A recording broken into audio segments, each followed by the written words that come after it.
Welcome to Cartoonist Kayfabe. My name is Ed Piskor. I'm Jim Rugg. Today we're going to be looking at the second appearance of Deadpool, Rob Liefeld's X-Force issue number 2. But first, these videos are brought to you by the comic books that we make in stores right now. Jimmy has Hulk Grand Design Monster Madness, where he's creating a continuity amongst 50 years worth of Hulk comics. Going to get the Grand Design treatment in early 2023. And Street Angel Deadliest Girl Alive trade paperback is back in stores as we speak, man, back in print. Make sure you get your hands on that sucker. I have Red Room The Antisocial Network and Red Room Trigger Warnings out in the wild. Murder on the Dark Web for Fun and Profit is the name of the game. Jimmy, can you lock us in real quick? Is the name of the game. And each of these books completely self-contained. And I'm going to be at the Tokyo Comic Con at the last weekend of November, sharing a table with Uncle Jeff Darrow. Come out, see us, say hi if you are in that area. Without further ado, let's jump into things.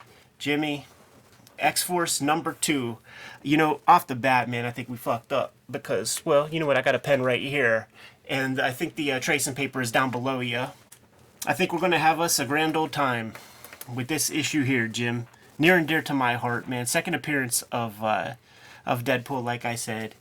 And as I was reading this, people were coming by, taking a look at this comic, and were like, how long is that arm? Where is that guy's leg? And I'm like, you don't even know the half of it, because when you crack open the page... I got one other note on the cover. I think this is all reused art. Because I was looking at this cover coming in, and I was like, oh, I kind of like that design. You know, put a big X on it. It's some graphic symbol. Looks good from a distance. Looks good small.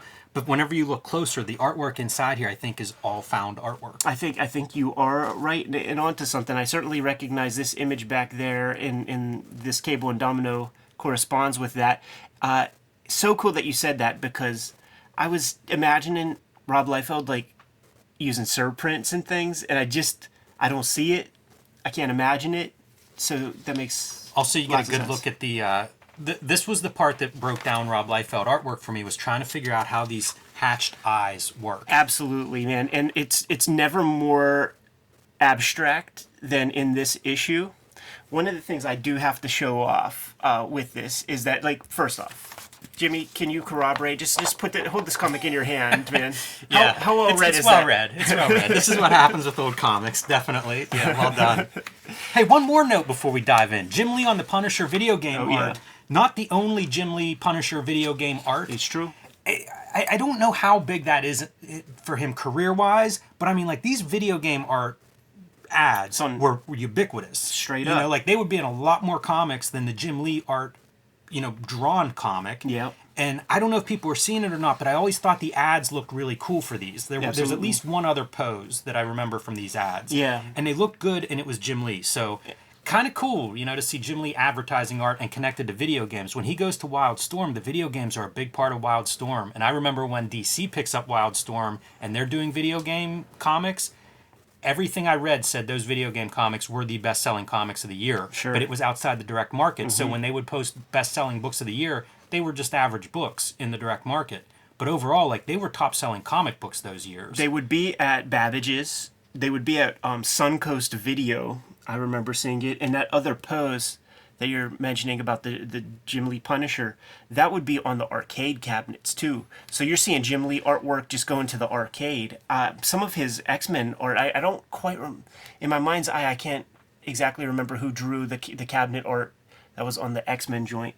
But looking at this color also, there's no doubt that that's Paul Mounts doing the color on that, man, with the airbrush and the sort of extra filigree that I associate with him. But check this shit out, Jimmy. Page 1 and 2, I have salvaged from a comic that I drew when I was a kid, man, where I was like stealing the beats from Rob Liefeld. I think I remember reading somewhere that he cribbed some George Perez comic for the pacing of X-Force number 1. Right. And it wasn't a pejorative. It wasn't a diss, really. It was just like a fact of the matter whenever it was discussed. So I'm like, okay, well, that's how you do it, because I just want to be a penciler. So it's like this is my own character. I call him Swift Spear. And you got your dude up on the roof. Well, we know he's on the roof, but you got your guy looking down. So I have a little of that. You see what he's looking at and where he is in relation to everything, man. So look at that water texture right there, Jimmy. We have our dude looking down at some dudes at the docks. You know, the standard Canon Films intro. You got your bad guy with the silhouetted figure in the background on top of one of those warehouses, and then the pounce. It's interesting that you're not copying layouts exactly. Right, it's like story beats. Yeah. Or I guess it would be layouts, and then you're doing the finished art as like the interpretation. Right, like, oh man, I could do this better. By the way, a lot of words. A lot more words than I remembered. When I was going through like what I'm reading this week, I was like, oh, this is a quickie read. Very few words. Fabian earning his money on this one. Yeah, trying to, for sure, man. One of the other odd pieces, beyond just the hatched eyes, you know, with the Venetian blind shading and stuff, it's the weird, like, double eyebrow thing that that I start drawing for a year or two there, because it just kind of, like, looks cool. I'm imagining that that's supposed to be shading, but it really looks like hair coming down. Yeah, I feel like I could pull out, we could already start with our tracing paper, because I think what you have, the bottom line's your eye socket, makes sense, and the top one is your pronounced brow, but on a regular person, the top one it's like wider. Yeah. But the way it's drawn here, it's just a little bit, almost it could be Road Warrior face paint. Right. The other piece, though, is in the color. It doesn't really help things, because when you talk about face paint, that dark purple, it's everybody has a shiner. Everybody's got black eyes. Now, let's look at the credits box real quick, man. Rob Liefeld, Ideas and Pictures. We interviewed him, and he said, you know, nobody touches my faces on my guys, whatever. There are absolutely a couple Eric Larson inked pages in here. Oh, interesting. I think they're going to, now that you know that, they're going to stick out like a sore thumb once we get there. And I think those faces are also inked by Larson. A lot of Larson lines on that stuff. How about this for getting in a fight with your colorist? The ink lines are going this way. The color lines are going this way. Right. So about a 90-degree discrepancy there. There's a couple of these things too, and I was trying to figure out, like, is this digital coloring? Is this early days? Like, what's going on here? Is it maybe digital color separations? Because there's another instance where we're going to see the inside of letters that aren't, I don't know, trapped selected whatever, or something, that they're filled in like that. And that feels like something that comes out of digital. Can I do my first trace of paper piece, though? Knock yourself out. Because this is the one that I remember trying to wrap my head around when I was a little dude. Yeah, and let me vamp for a minute on the content here. I was reading these monthly and loving them, and it's like you've got a new book here in X-Force, and our first several pages are going to be with virtually new characters. You know, Deadpool, I guess we saw at the end of New Mutants, but haven't seen much of. Kane, I think this is his introduction. Right. So that was part of the appeal for me when I was reading this stuff, is it was like new. Yes. You know, almost like wrestling, they talk about, you got it, people love the new. Now, here's the thing, man. Like, I remember staring at this panel so much. And up until this reading, because, you know, like when you read critically, like for something that you're going to talk about, you just kind of are paying a little bit more of attention. It helps, too, being 30 years later. That's true. But even for a little while, I had pause while I was, like, looking at this thing. I love seeing the figures broke down in simple shapes like that. Yeah, sure. So what my issue was, like, I thought for 30 years, like, I thought that this was Kane's whole leg. Psh, psh, psh, Oh, gotcha, yeah. And I was like, yeah, that looks real wonked. You know, like, that just bent so odd. But it's not. Like, that's Deadpool's leg. It just, like, it's one of those tangents whenever you have that kind of cross-section at, like, a knee, where you... Just something to keep in mind when you're putting your own comics together, because this is completely the Kane pose. You know, his knee's bent, you don't see the bottom of his feet. Totally. And the extension of that leg is just far out. Page after page of just non-stop fighting, man. Rob Liefeld knew what I wanted to look at when I was about 11, 12 years old, man. You and like 900,000 other readers. Look at these wild colors that you just don't see them that often in comics. Like, you know, it's still communicating that nighttime stuff, but the problem is, like, leaving the white on the metal, it abuses that. It makes it feel like that's just like his natural color, and it's so dark. You know, when you don't get the Venetian blind shading under the eyes, it's that classic period of the squinty kind of sketched eyes that don't have lines that touch. You see the absolute kind of Art Adams influence in how he builds those faces. Definitely. I also think in the color here, you're seeing black mixed in with some of the colors. Like the shadow and the red here, I think is adding black to it. You know, it's a tint. I think even same with like hair, because if you look at the hair, it's so dark. Yeah. It's almost weirdly darker than the black ink line. Yeah, and if you look really close, like with the separations, it doesn't look like it's cut out by the Connecticut house of matronly old ladies. Like, you don't see the Ben-Day dots. The flow is way smoother. So they definitely are upgrading their systems, to say the least. Second issue of X-Force, and I believe the second Severed Hand, or did that Severed Hand happen in New Mutants 100? Yeah, I can't remember the first Severed Hand. This may be the first Severed Hand. There's definitely a Severed Hand in that gets cut off by one of the Mutant Liberation Front dudes. Maybe somebody in the comments exactly remembers. But power pose, Kane over top, dude. I had this action figure, man, and the hands come off and everything. Everybody a eunuch with this, like, double lighting on the cod piece. Double. There's about 5 lighting areas on there. One thing I love, and there's a couple examples, the weird ink textures. Yes. So behind him, I don't know if that's brush or like a wider marker or something like that, but I like seeing that kind of stuff, and we'll see it again later on with some tree trunks textures. But I love it. We've said it every time we look at Rob Liefeld artwork. Always let me see Rob Liefeld inking his own pencils. Yeah. And, you know, this is probably some of the prime examples of that stuff. Totally, man. Another... And also, let me see whoever inking their own pencils. Not just Rob, but that's your drawing part. You know, I want to see that. Another weird, wild eye thing that Rob would do is just have, like, this little white tint, this little white highlight inside of that eye socket. And not only did I copy this, but a whole lot of people copied that. You would see a lot of the Extreme Studios stable would do a little version of that, early Chap Yap and such. Yeah, and I often think, like, we look at this stuff and people, you know, a lot of people are critical of Rob Liefeld art. The problem, I think, because you can see how these eyes, you know, we talk about that's an eye socket, it's just a little stylized or whatever. The problem occurs whenever you go, oh, I'm going to learn how to draw eyes from this comic. Sure, it's the next generation where it really becomes abused. Like, at this point, I feel like, okay, Rob knows how an eye's built, and it's, you know, there's some creative liberty here. It's the following, it's the learning from comics is where we go wrong. Yes. And man, I have sketchbooks of that wrongness. Totally, man. The proportions, like, we really have that super tiny upper body and those extremely long legs, man. But it's so attractive. It just look like fashion drawings. It does, but you know, it's Aeon Flux. Like, with these kind of legs, you just want to see them in motion and doing things. You know what? Aeon Flux is a great one. I wish I would have thought of it. And I think you see it in the fight, in the opening fight, where there's like legs and limbs flailing everywhere. Totally. Like, you get much more of that energy. Here goes some of your screen door effect. Like, Rob just putting manic lines down, just not allowing for there to be just white behind his panels. Here's what's, again, you're going off the rails now when we start coloring the checkerboard in. Yeah. I think that's a gradient, maybe, not a checkerboard. Who is this color? Is this Brian Murray? No, it isn't. I didn't recognize them. Do you know that name? Venkata. Yeah, we've looked at some comics. It's pretty wild coloring overall. But hey, man, we're good. We're setting a new mood. We got a new scene, new palette. We got the Adirondacks behind us, man.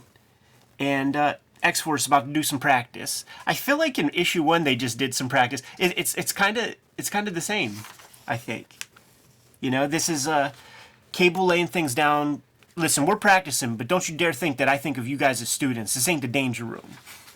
We're playing for keeps. We're way tougher. Rob getting those money shots in there. Look at that spread, dude.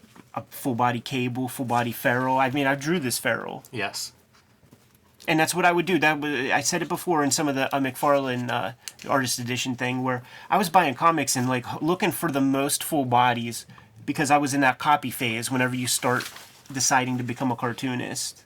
When Cannonball has his gimmicks on, like those eyes. If you tracing papered those eyes, you've got about 3 eyes in between those two. Yeah.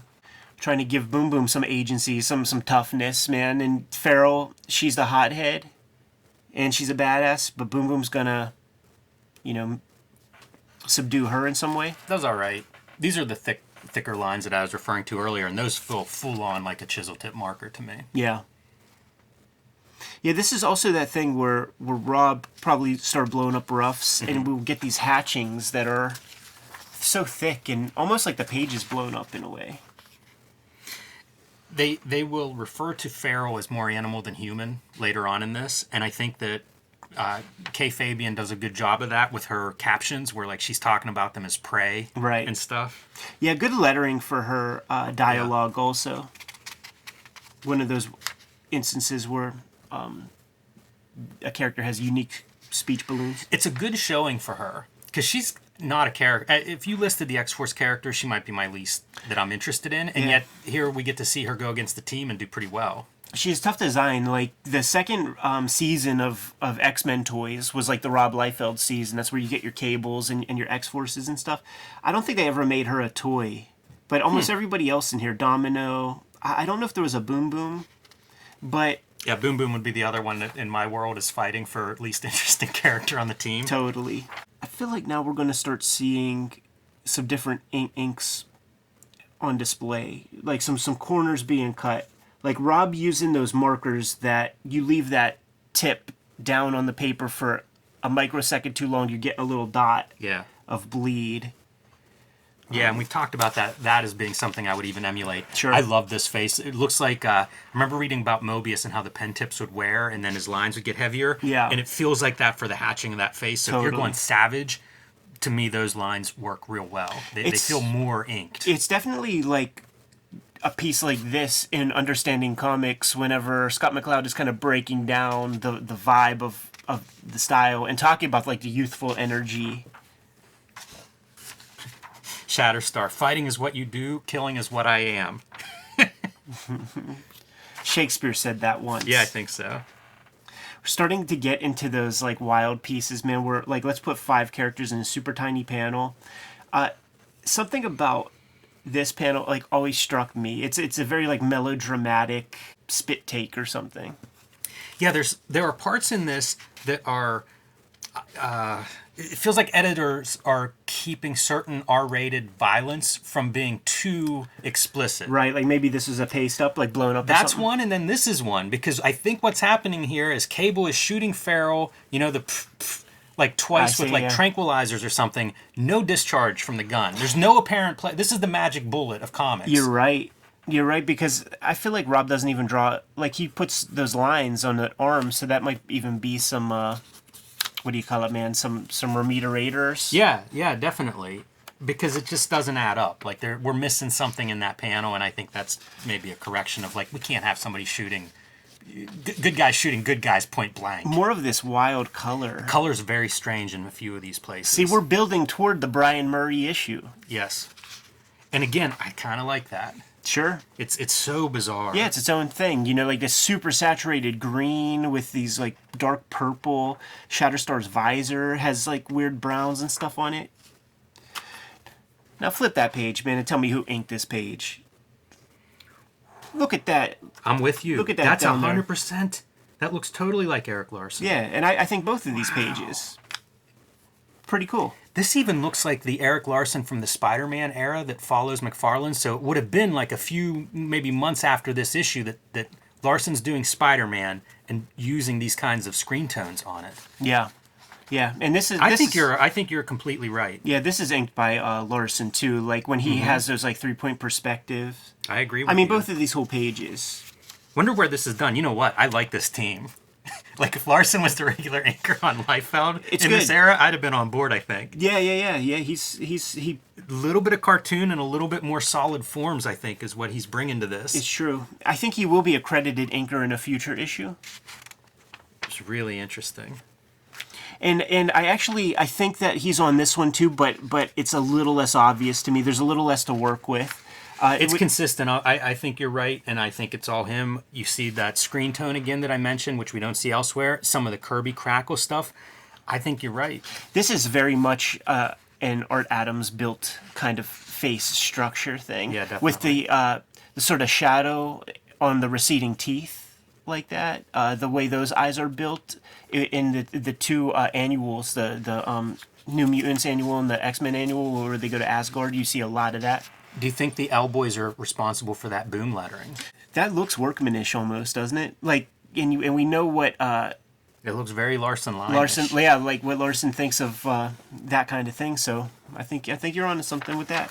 And then we're back to Rob because he had that 2-pager. Oh, this is a money page. That he didn't want to, he ain't going to cut nobody else in. Juggernaut looks so good here. Yes. I was pretty excited to turn the page and see this one because I feel like Juggernaut's a character over the years that has always looks cool. Like people just bring their A game to him. He's huge. He's basically a walking tank, and it's in evidence here. At least that goes back 30 years. Absolutely, man. And these big hatches, right? Like Rob is totally copying the lines that were down on his Post-it note roughs that were blown up with no added fuss or muss. Couple more of the let's make it a checkerboard. What's the impulse there? Yeah, I don't get that at all. That's bizarre. And of course, the next issue is the Twin Tower Takeover, which we do have a video of. I'm going to put links in the description below where you can check out the X-Force 1 video, maybe the New Mutants 100, and certainly the McFarlane-Liefeld collaboration with the Twin Tower Takeover. Todd's last issue of Spider-Man coinciding with issue number 3 of X-Force. But these are the comics during the formative years where little Eddie P is like, you know what? I might have a shot. I might grow up and make some comics because this feels attainable. It's so abstract. If you look at the line art of Black Tom, like from the back there, Yeah. very abstract the way that character's put together. It's true, man. Yeah. It's there's a lot of floaty things happening there. It's another one of those instances where we can pull out the trace and lay down some of that, man, because you got your neck here, got the arm. There's like this piece right here, a little long, but he's trying to sell you on it because he wants the head and the neck to come up beyond the neck collar. So, Jimmy, second appearance of Deadpool, but here's the game we're going to play. Before Rob Liefeld goes to Image Comics, how much Deadpool did he put out into the Marvel Universe? 22 pages an issue. I don't think he shows up in another Rob X-Force. I could be wrong, but I don't think he shows up again. He definitely shows up in like Greg Capullo, Mark Pasella, all that stuff. So with these 2 issues, man, 22 issues apiece. How many pages would Deadpool, you think, man? 10. I was gonna say 15. So let's play a game real fast, dude. All right, I'll count issue 2. All right, man. We're going. Oh man, Deadpool's pretty deep in here. Yeah, there's more Deadpool in here than I thought too. No, he doesn't start off until page 18. 1, 2, 3, 4, 5, 6, and he gets dispatched in 6 pages. I got 8 over here. So we got 14 pages worth of Deadpool in these first 2 appearances. There's certain stuff that's in here that is consistent with him, though. Kane talks about how he never shuts up. Right. He's trying to suck him into this back and forth dialogue, to distract him and make him lose focus. So, the Merc with the mouth stuff is kind of here. And I don't know what else there is. I guess it's the Weapon X stuff that he recovers or, can't be killed or whatever. Right. And you know what? It's actually 15 pages. Ah, right, yes. I didn't count ahead of time. I was just a guess. But 15 pages before Uncle Rob is heading to Image Comics. It's one of those, it's one of the great stories in comics history. Like, I was watching Welcome to Wrexham, and it's Ryan Reynolds buying a soccer team. Yeah. In the credits is Deadpool. Like, in the credits of this show, every episode you're going to see Deadpool in this show that seems to have nothing to do with Deadpool, except Deadpool's everywhere. Yes. Yeah, bizarre. Fantastic. And I think Uncle Rob has participation in that. Hey, I hope he does. I wish that deal was the deal that every creator had. Think of the different attitude everybody would have towards Marvel Comics if everybody who contributed a character got a tiny, what's the cut, 1%? Right. Think of how much different that Marvel universe would look right now if people were encouraged of I could create the next Deadpool. Right. You would have creators lined up around the block at Marvel being like, I've got all these new characters. Who do you want to publish? Who do you guys want to take control of? Yeah, which is what Rob was doing but at the time. instead, they went, no, that's too good of a deal. Can't give that to anybody else. And Right. now you've got people going, let's, just work with just the characters that already exist. When you take a look at those Marvel Universe or whatever, you know, where it's like the poses, where it's the 3-hole punch things where it's like the front, side, back. When you go through all of those, and they would always make an effort, you know, they would come shrink wrapped loose leaf paper that you get to put in your 3-ring binder. They would always make an effort to give you like 1 or 2 A-listers per one of those, because there's so many fucking DC K-listers.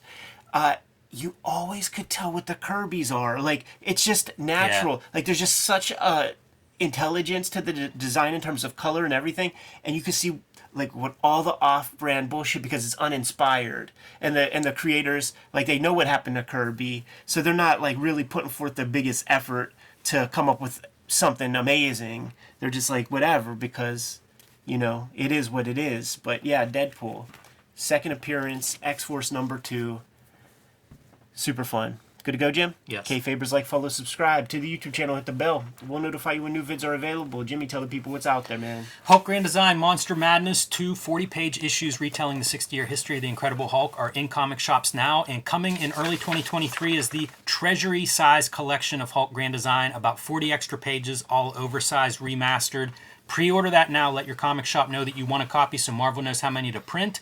Street Angel, Deadliest Girl Alive is now back in comic shops after over a year out of print. I saw the new editions this weekend. I'm thrilled with them. If you missed Street Angel, pick it up. 8 complete full-color stories. You can also join me on patreon.com/JimRug, where you can see a lot more of my work and download out-of-print PDFs of zines and mini-comics there. Going to be visiting Tokyo Comic Con at the end of November. If you are in that region, stop through, swing by, say hi. Red Room, The Antisocial Network, and Red Room Trigger Warnings are the current books that I have out on the stands. Murder on the Dark Web for Fun and Profit is the name of the game. Each of these books completely self-contained. Each contains 4 issues, 70 pages or so of extra material that is not included in the regular issues. And I'm serializing new Red Room stuff on my Patreon, patreon.com/EdPiscore, $3 for the archive there. And you'll be able to get to all of these links in my link tree in the description below this video. Jimmy, what else do we have out in the wild? Subscribe to the Cartoonist Kayfabe newsletter at the links below this video. You can also find Cartoonist Kayfabe t-shirts and merchandise at the links below this video. It's another great way to support the Cartoonist Kayfabe channel. Given those marching orders, we'll be on our way. Read more comics.